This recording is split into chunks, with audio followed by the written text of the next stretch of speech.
welcome to Right Hand Drive Guys. Today we got our special event coverage of the Spring Matsuri at Ebisu Circuit in Fukushima, Japan. I'm Bobby, this is Aaron, Yo. and let's get into it.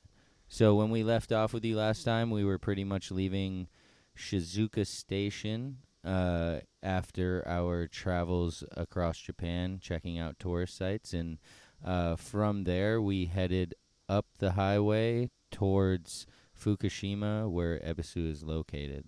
What'd you think about that drive? Long drive. You know, Japan looks like this little dot on the map, but this place is pretty freaking big, and really low speed limits. Yeah, that's and lots for sure. of traffic from Golden Week.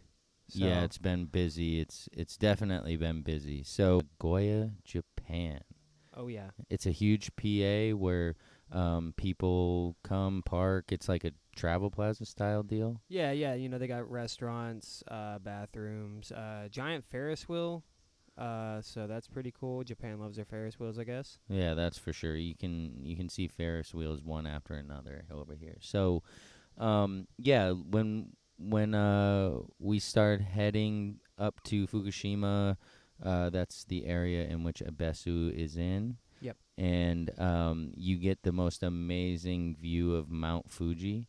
And we stopped at a PA in another one of these PAs, which was right at the base of Mount Fuji, and got some awesome views. Oh yeah. Yeah, that was that was definitely awesome. So we headed on up. It was Saturday when we were driving up. That was the first day of the Matsuri, and we arrived a little later than we wanted. It was like from Shizuoka, it was a solid 5.5 hour drive. And again, low speed limits. I'm not saying I follow them, but it definitely took us quite a while. Right. In an R34 GTR, you know, it's hard to drive the speed limit, Yeah, it is. especially here. But we later found out they have a lot of speed cameras, and just because you don't see a cop doesn't mean that he's not there. So you definitely want to be a little cautious when it comes to doing like 180K, you know, up the highway. Right. So we arrived at Ebisu, and it was obviously both of our first times there. Aaron was definitely more familiar with the circuit than I was. Right. You know, I've been like watching these videos for years. You know, I know North Course, know what it looks like. You know, I know the Formula Drift course, but as far as navigating around the area, is a little bit confusing. And with all the adrenaline running, it was kind of hard to navigate. You know. Aaron was excited, to say the least. This Yeah. was definitely checking something off for him. Oh, for sure. And if you've ever been to Ebisu, you know it's like on the side of a mountain, and parking and walking to these courses really takes a toll on you.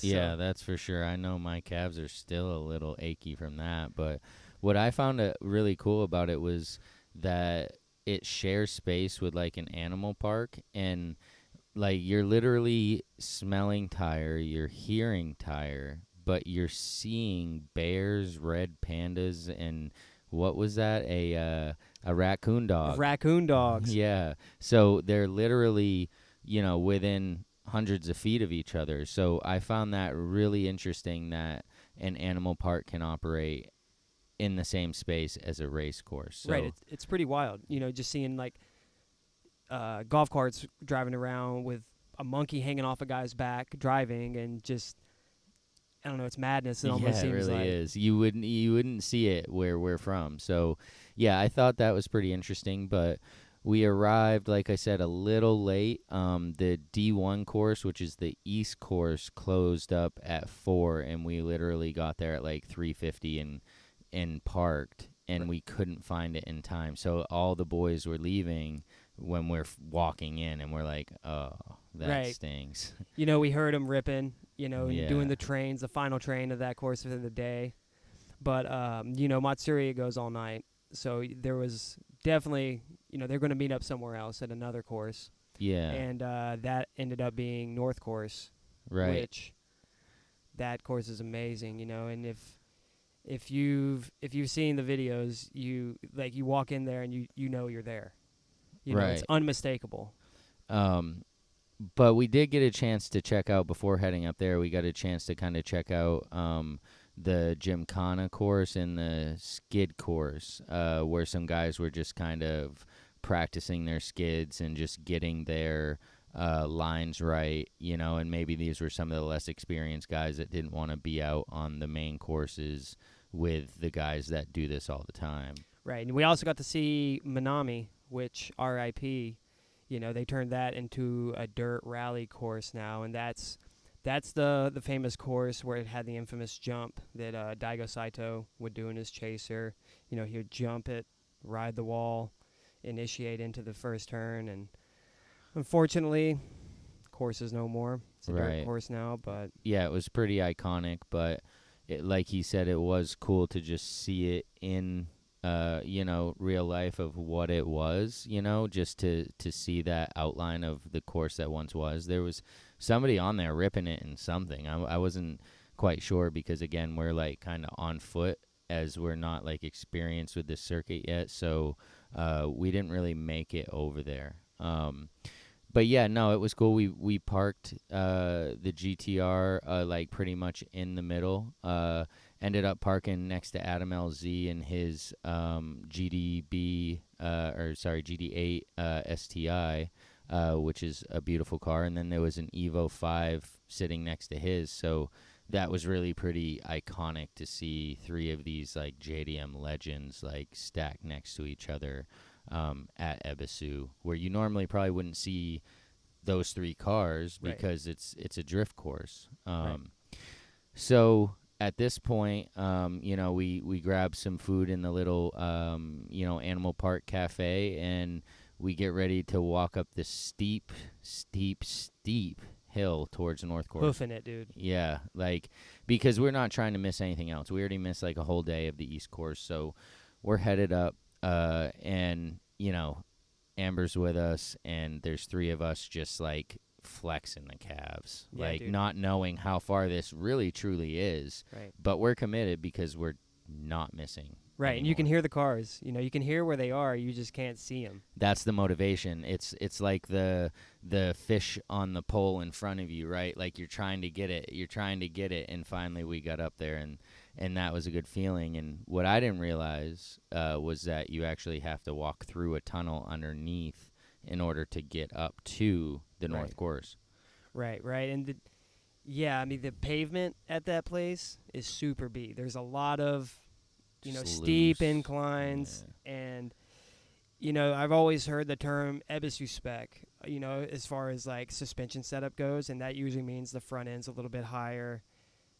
And I see why now they call that Ebisu spec, because you wouldn't even be able to make it onto North Course. You wouldn't be able to make it through the tunnel if your car was slammed. Yeah, I mean, and the tunnel is literally probably a foot wider than your vehicle on each side. Right. Like, max. So you're definitely paying attention. You're not just shooting the poop with your boy in the passenger seat, not paying. Like, you're liable to scuff it up pretty easily. So, yeah, we got up there, and that was quite the scene. There was a lot of cars up there, a lot of people. They have some cool viewing areas up on top of these low pavilions. So we headed up on one of those just to start kind of viewing the course and getting the layout. Right at turn one. Right at turn one. And so next time I turn around, we got Aaron over here just chatting it up with Fielding Shredder. And so who is this guy anyways? This dude, he's been around in the scene for a really long time. I know him from like the forum days, the Zilvia days, but recently he was on the Netflix show Hyperdrive, and he was the guy with the red S14, and he got quite a bit of following off that. But I've never met him before in real life. I just wasn't part of that part of the scene. They're from Texas, the Lone Star Drift guys. And it was cool to meet him. He was just chopping it up, talking about drifting, talking about driving, talking about the course. He was asking if it was our first time there. I was like, yeah, and he was like telling us little pointers of what to check out and just how everything works there. And it was really cool, to hear that firsthand from him. Yeah, he seemed like a pretty straight up guy. And So at this point, it's about 5:30, quarter to 6, and the sun is starting to go down, starting to cool off on the north course. Party's about to start. Party's about to start. So at this point, we decided to, we were gonna need a little thicker clothing because it really is like windy and chilly up there. So Yeah, we side of went, the mountain for real. yeah. So we went back down. We grabbed the GTR and we brought it up to the north course at this point on the outside just to park it so that if we needed anything else, like our calves were going to give out. If we had to walk that hill one more time, it may have ended up in divorce for me. So no, I'm just kidding. But no, it was tough. So now everybody's getting warmed up. Everybody's up there ripping, and so we go over to the wall, the famous wall. Right on the front straight. Everyone hits a big manji right there, and that's where everyone lines up. They're slamming the wall. You got all the spectators all slapping the wall, trying to get people over there. Well, I mean, that was really mostly us.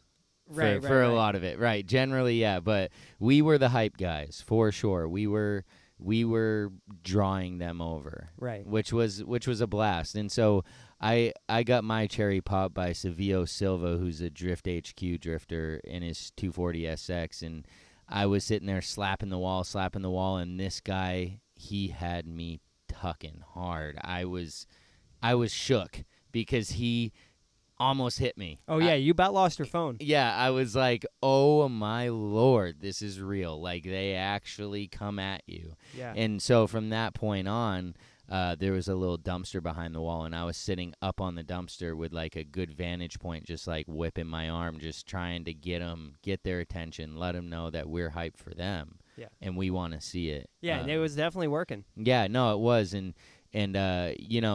as I said before, you have guys like Adam LZ out there who drifts Formula Drift, a few races back home, and you got Coda the Yoda, Instagram, Randy Trung, all these guys who are U.S. guys. Right. These aren't even Japanese guys at all. I mean, lives over there, but yeah, it's a bunch of YouTubers, but honestly, they can drift pretty good. I mean, Randy's just starting, I think. That's what I would assume, but the rest of these guys, like, they got some good lines on them, and they got nice cars too. And Coda are ripping. Yeah. I mean, they're ripping S15s. I mean, LZ and Colette got the JZX 100s, right? Right. I mean, yeah, they're beat, but these people have these cars over there. There's something to kind of be said about that in the first place. The fact that they're kind of storing and maintaining these cars over there to the point where they can rip a whole Matsuri. Right. So, and then you had Jimmy Oakes out there for the first time, and he's got some decent skills too. So for me, being the first time seeing these guys like really drift beyond like a YouTube video or so, like I was pretty impressed because I just wouldn't have expected that. I would have expected them to be a little more green on it, you know. So yeah, no, those dudes ripped. But there was guys that don't have big YouTube channels that we maybe don't even know their names that rip 10 times harder. Yeah, there was one guy specifically. I don't remember who. I don't know who it was at all. He was in an orange AE86 Corolla. Just ripper, dude. His entry speeds were insane. Yeah, he was good. He was whipping that thing so hard. And that guy just had amazing style, and that was really cool to watch. Probably one of my favorite guys to watch over the weekend. And so one thing I noticed was there was more female drifters and females there, period, than I expected. I expected to be like boys' night out, and I don't mean any offense to any females out there. My expectations, I didn't really know what to expect, but I just expected a lot of men. Right, yeah, you can't count them out. Yeah, no, they were there, and they were putting in the laps, and they were spectating, and so that was cool to see, that it kind of opened up, to more females. And so, at this point, it's pretty hard to tear us off the wall, but it comes with a price. you don't just stand on the wall and walk away like you came. I'm talking rubber in your nose, your mouth, your ears, your hair, your Literally armpits, everything. anywhere. If air can get there, there's rubber there. Like, I could not believe how Yeah. much rubber was on me. The bill of my hat had a layer on it. I just had to wipe it off at one point. I was like, "Holy cow, dude!" And when you are standing on the wall, if you just peek right over the wall and look down, you'll see the mountain of rubber. Just Oh, lining build up. the buildup, just Yeah. lining the entire wall, and you're like, "Oh." So that's what they're kicking up and throwing all over me. Yeah. Yeah, so it was one of those things. You pretty much follow the car. As the car goes by, you move your head with the car, and then the rubber will at least hit you in the back of the head. Right. Yeah, You're not if getting you, it in your eyes. Yeah, if you look back after they pass, you're getting it like wafted into your face. Oh yeah. You need safety glasses. Seriously, like, because once you rub your eyes and like break the little film, it goes in your eyes, and you're kind of freaking out because who wants rubber in their eyes, right? Yeah, no, it's not the best feeling in the world. I know that much. Yeah, and so one thing I thought was interesting is you had that other YouTuber guy, Samit, there live streaming onto Twitch, Yeah. which, in my opinion, regardless of his skill or his persona, in my opinion, drifting needs more of that in order to reach a bigger crowd. Yeah. I'm not saying he personally can reach a big crowd, but live streaming, period. And if you can live stream, he also uses AI to switch cameras. So he has 7 cameras, and Right. the AI controls which camera is being presented to Twitch, which is huge because there's not some production guy having Right. to figure out which cameras to use. It's some production robot. Right. It's some handling pretty it. cool tech. Yeah, so I thought that was pretty interesting, and maybe something in the future that could help build the sport a little bit and have a bigger reach, so that it's Right. not, losing that reach. But yeah, so we're watching this. You had some guys doing some reverse entries into corner 2, right? Yeah. That's what corner that was. No, that's corner 1, first turn. Oh, so corner 1, right? So you had some guys reverse entry into there, trying to hone their skills on that type of thing, Yeah, which yeah, was yeah. pretty cool for me to see, because I'm like, oh, this guy's spinning out, he's Right, screwed. no. Oh, damn, no, he whips the e-brake, jams on it, and he's gone. You Right. know? There's a few times that guy Coda the Yoda, he did a couple really good ones, really good big entries. So I was really impressed with seeing that really psychs me up. It's hard not to throw my hands in the air and give it a yeah. Yeah, You yeah, know what I mean? for It really sure. gets me pumped up. Yeah, and so we were on that wall for a good majority of the time, but there was also some cool cars in the pit there. There was that S15 with the wide body. Yeah, the Liberty Walk kit. Yeah, and this I did see we missed earlier in the day. That car was actually on the track drifting, Oh, which yeah. would have been really cool to see. But there was a really nice like chameleon style paint job Evo out there just randomly, Right. and so there are these companies that operate at Ebisu, and you Right. know a little more about that than me. Yeah, like Power Vehicles is one of them. They do a bunch of storage for some of the people's cars that come up for these Matsuris. Like Right, like LZ, right? like all yeah. the YouTubers. Yeah. They all have their cars stored with Power Vehicles and likely purchase them from them. They do a bunch of maintenance and upkeep on the cars, as well as building cars to sell. And they have some pretty nice spec stuff for sale, whether you're going to export it to the States or you want to rip it at a Matsuri, they can definitely hook you up. So they're the guys at Ebisu. If anybody listening ever wants either lessons, rentals, purchase, or no, they don't do rentals of cars anymore, right? You have to buy the car I and they'll see. buy it back. Oh, okay. Type So of thing. yeah, it's like an exchange. So if you're ever interested, they're the guys. Right.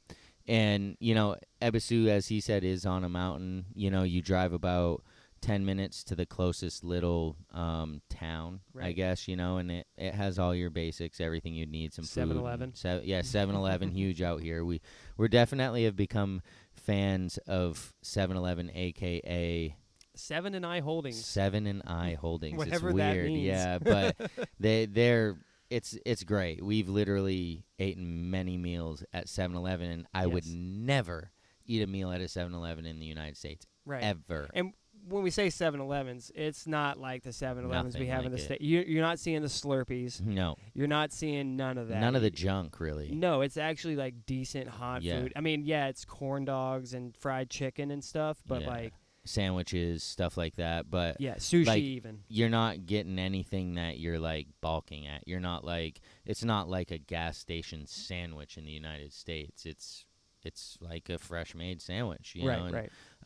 And, right. So we're big fans, but so Ebisu isn't like in the middle of some big city. It's not supported by like all of these big stores or chains or a ton of Airbnbs. It's really quaint. It's really like, I don't know. That's it's the only like thing you're perfect. going there for. Yeah, it's like perfect though, Right. because it's not this huge thing, and you have to drive a little ways out of the town, and it's like in the country almost. Yeah, yeah, Yeah. 100%. So we stayed out there for quite a while. Like I said, we had a layer of rubber, and we're just watching all these guys just slay, just like give it their all. And so, we moved around a bit. Like I said, there was some pavilions you could watch from, but it was pretty windy up there.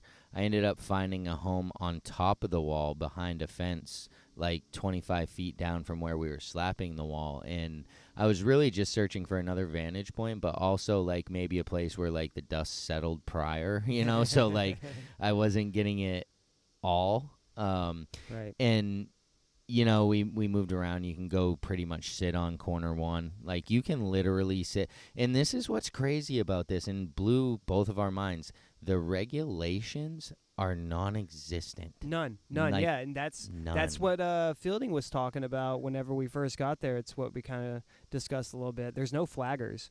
The Yes. flaggers there are volunteers. And they just stand at the like kind of the entry, Right, and right. they'll just wave a flag from behind the wall to let you know that, hey, you might hit somebody up here if you don't chill out. Right, right. So, if someone spins out right past turn one, no one would know if it Yeah. weren't for those volunteer flaggers that, are just there for the love of the The sport. Yeah, they're and- not hired. They're probably getting nothing out of it besides that experience of flagging at Ebisu, right? Which Right. we probably would have done it if they had asked us. Yeah, yeah, yeah. Just because, right? And so when I'm saying that you could you can literally sit feet from the track with Yeah. no barrier. Yeah. No barrier. Like, No it one's just saying anything to you. No, like, I'm expecting like somebody at some point to be like, "Hey, can you just like back off of there?" Right. Not a chance. Yeah, I didn't see one course worker. Yeah, I didn't see In that anybody that sense. would get you in trouble. Right. Like, and so that was a unique experience in itself. Another unique experience is the trough. Yeah, the bathroom up there, like, I had never seen it. You walk in, and it's kind of set up like there would be urinals on the wall, right? There's all these little spaces with dividers, and I'm so confused. I'm like, what? Like, where is?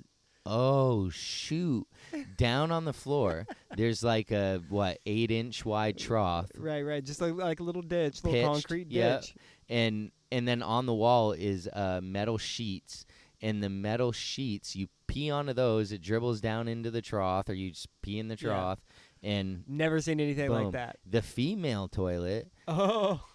same but different. It's like a hole in the ground. It looks like a urinal flipped on its back and put in the ground, kind of. And you got to Yeah. squat on top of it if you're the female. And there's no poop in here. They don't want your shit, literally. Yeah, They no. just urine and that's it. So we were pretty mind blown. We're a couple Americans over here, just like fireworks coming out of our ears over these restrooms. you Yeah, know? it's funny. It was cool. And so, yeah, I mean, people started kind of bouncing a little bit. A lot of the guys that we were watching, started bouncing, and it was getting cold. Right around midnight, we decided that we could probably pack it up for the night. It had already been a super long day for us, driving the 5.5 or so hours up to Fukushima. So we decided, hey, let's hit the Airbnb.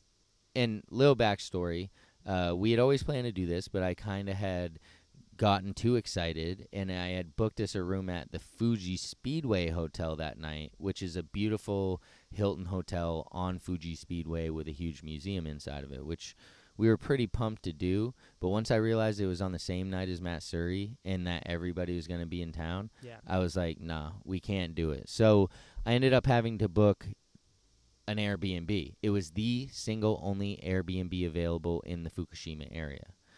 So I was like, all right, let's get it. Booked it. Kind of looked at it a little bit, and it was kind of like Snoopy themed, which I guess they're like big fans here of Snoopy. Yeah. And I was like, yeah, okay, whatever. Like, send some pictures of my kids. They'll love it. So we drive over. We pull up.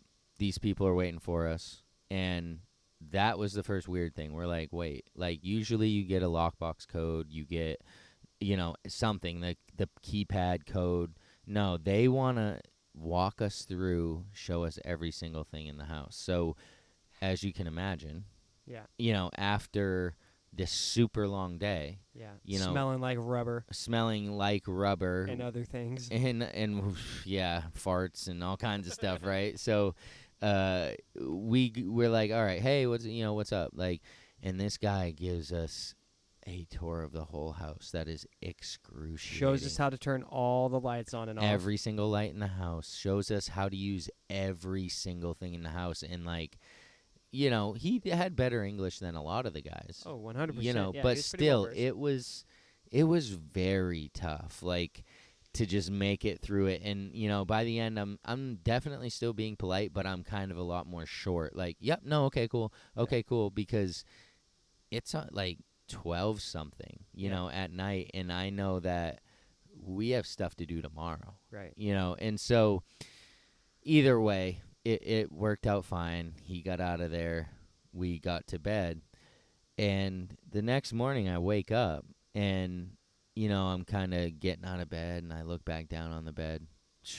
At least 17 million little pieces of rubber all over this bed, because it was so late after he gave us a tour. There was no showers. Like, nobody felt like taking a shower. Straight up crash. So, I did kind of feel bad, because my whole bed, and I'm sure yours and Amber's, was all just like micro balls of rubber all over the bathroom, everywhere. And the guy, like, didn't mind. We kept everything else clean. We really didn't even use any more of the house. Right. But when I say Snoopy themed, you might think he had a throw pillow here, a poster, this or that. Literally everything. Everything was Peanuts and Snoopy themed. And I was just like, wow. Like, people really get into stuff over here. Like, when they like something, they go all in with it. They don't just, like, half-ass anything. No, whatever it is they're into, they are into They're, it. like, dedicated, and into so it. mad respect on that, because it was like, oh, wow, like, these guys, like, no matter what, put their heart into it. And, like, I feel like sometimes back at home, somebody will say they're into something, but it'll fall off, like, pretty quickly. Right. It doesn't consume them. Yeah, and here it definitely consumes them. So, and luckily it had free parking. It was a little tight, but, like, I didn't have to park the GTR, a mile down the road, and we had to walk. So, I thought that was, pretty cool all around. So yeah, Sunday morning, we really didn't have plans to go back to Ebisu. But we had to drive pretty much back by it to head back down to Tokyo, because Amber was getting on a plane later that afternoon. So we were like, hey, we missed the D1 course yesterday. Aaron wanted his famous Ebisu gate picture. Yep. So we made it happen. We went back. We had like 2 hours there. And, so that was cool, because I didn't have any real knowledge about the D1 course. It's the East course. Right. And it's brand new. It got brand taken new. out by the landslide either last year or the year before. Yeah. So it was pretty new. And you could see it. You could see where the landslide happened. You could see all of the leftover dirt in the middle of the course. So, that was like cool but sad to imagine all of the work that went into kind of reconditioning this course so that people could continue to enjoy it. Right. And so we were also able to hit the little store. Right. which was cool, but like you could tell, probably maybe since COVID, like the stock of like souvenirs and stickers and stuff, probably kind of dwindled and maybe they haven't re-upped. Right. But we each found something we liked. Got some slaps. Yep, they got a little map up there that you can put a little dot on, the traditional kind of mark where you're from. And so I put a big old dot from where we're from, and we were the only people that had ever been there. So Right. that was pretty cool. But over at the D1 course, there was some different guys and girls that were there at the North course that we saw the night before. Yep. And so there was one, Japanese pro drifter that must have been there supporting. Yeah, the legend, the man himself, Daigo Saito. Right. And so this is, if you remember earlier in the episode, Aaron was talking about the guy that would do the jump and ride the wall. Right. And this is this guy, and he was an all-star. You could tell. Yeah. You could just tell by his swag, by the way he moved, like he was the man. Yeah, in you could definitely Ebisu. tell he was the man. Yeah, and You know. so that was cool. And so we watched some runs. Some of these same guys were out there. We were watching Coda, like we were talking about. He was having a really good afternoon while we were there, and so that was exciting. Along with a lot of other guys, that were just shredding that. Like it's like a kind of S style turn that we were sitting by, and Right. they were just like hitting it hard, and they would group up for 4, 5, 6 person train Yeah. around this, and that was a sight to see for me because I mean I like drifting. I just never was super into it because there was not a single even close to an event where I was from, so my exposure was really just Japanese videos and stuff like that, Right. maybe like D1 GP and all that. So I was really excited to see that, but we got cut short by the rain. Yeah, started raining, so Yeah. we had to pack it up. We had to head back to Tokyo and Anyways, so but on the way out, we stopped and we got the gate picture. the classic Yeah. Ebisu gate picture with the big lion's head. Yeah, it's a big lion's head because, as we said, it does share, space with that animal park, and so that was definitely pretty memorable. I am bummed that we missed Missed part the of that drinks. first day because I could just know, when it starts, everybody goes in like balls to the wall because Right. They got you're- all that hype, yeah, all that adrenaline. yeah, just like you the did. fresh car. Yeah, Yeah. except they had the car that they could sling. You were just going hype on yourself, right? So Yeah. imagine if you had had a car, it would have been in the wall. Oh, come on now. I'm just kidding. That would have been me. But yeah, no, it was absolutely a great experience. From what we've heard, 10 years ago, it would have been the time of our lives. Not that it wasn't, but it would have been the time of our lives because there was a lot more native Japanese people that were drifting at that point. Right, like Team Burst, like all those dudes would probably been out there. Whereas now, you go out there and it is a bunch of Australians and Right, Irish people and Americans, Irish, Americans. yeah. Like it's kind of like a melting pot now. Whereas back in the day, this was their time and this was their party. Right, But- and so it was like, I don't know, like I would say only 25-30% Japanese people. Like, Something like that, I would say. I mean, I saw there was some, but like I don't know, I just kept seeing white people everywhere. Yeah. It was like, which was cool, whatever. Like I was there just to see drifting, like, but I Right. would have loved to have seen the origins of it, Right.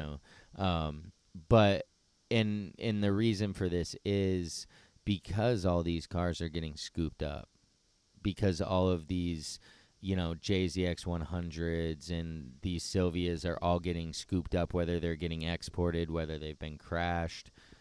Regardless of the reason, now the prices are higher, and the entry-level drifter has a harder time getting into it because of that. Yeah. Yeah. There's not much to pick from anymore. All the good chassis are taken or wadded up or big money. And it's kind of hard to justify to spend a few million yen on a car that you're going to be smashing into walls, whereas 10 years ago you could definitely get in for under a million yen, Right. and now that's just impossible.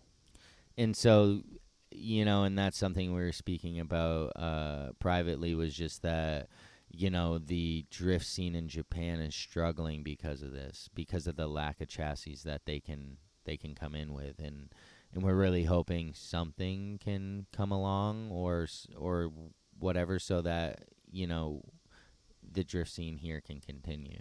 Right, and that golden age can like continue on, because Yeah. like the 90s, early 2000s, that was like the time to do it, because that's when everything was so cheap, so plentiful. But now it's just gone. Gone. Yeah. And you could tell. I mean, there were people drifting stuff that was just beat to junk, and it was just simply because that's all there really Yeah, we've all was. seen the pictures of the Ebisu missiles on the internet of Yeah. the cars just completely smashed, the whole back end cut off, whole front end just mangled. And we saw those. Right, Yeah. but it's got a 400 horsepower SR20 in it, and it rips. That's all that matters. They're going to put it in a wall. They don't care what it looks like. They're having fun.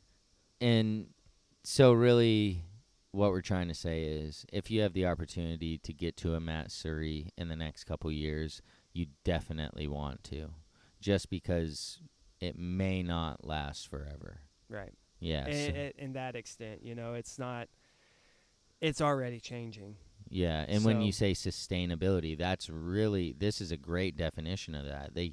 If there's no cars, they can't sustain this culture. Right. And so we're definitely blessed and super happy that we were able to make it. It took some work, Yeah. but I absolutely enjoyed it. We made some new connections. We met some new people. And, we made those memories that we'll definitely not forget. And we checked off another one of those bucket list items. Right. Now, next time we go back, we got to get a car. Gotta get a car. Gotta get on course. Yeah, I'll stick to the little skid pad, the newbie area. That's fine for me. But yeah, this pretty much concludes our special coverage of the Spring Matsuri at Ebisu Circuit. We appreciate you listening. Make sure to follow us for all of our Japan coverage on Instagram at RHDGUYS. And you can find us on the internet, rhdguys.com. For now, peace. See ya.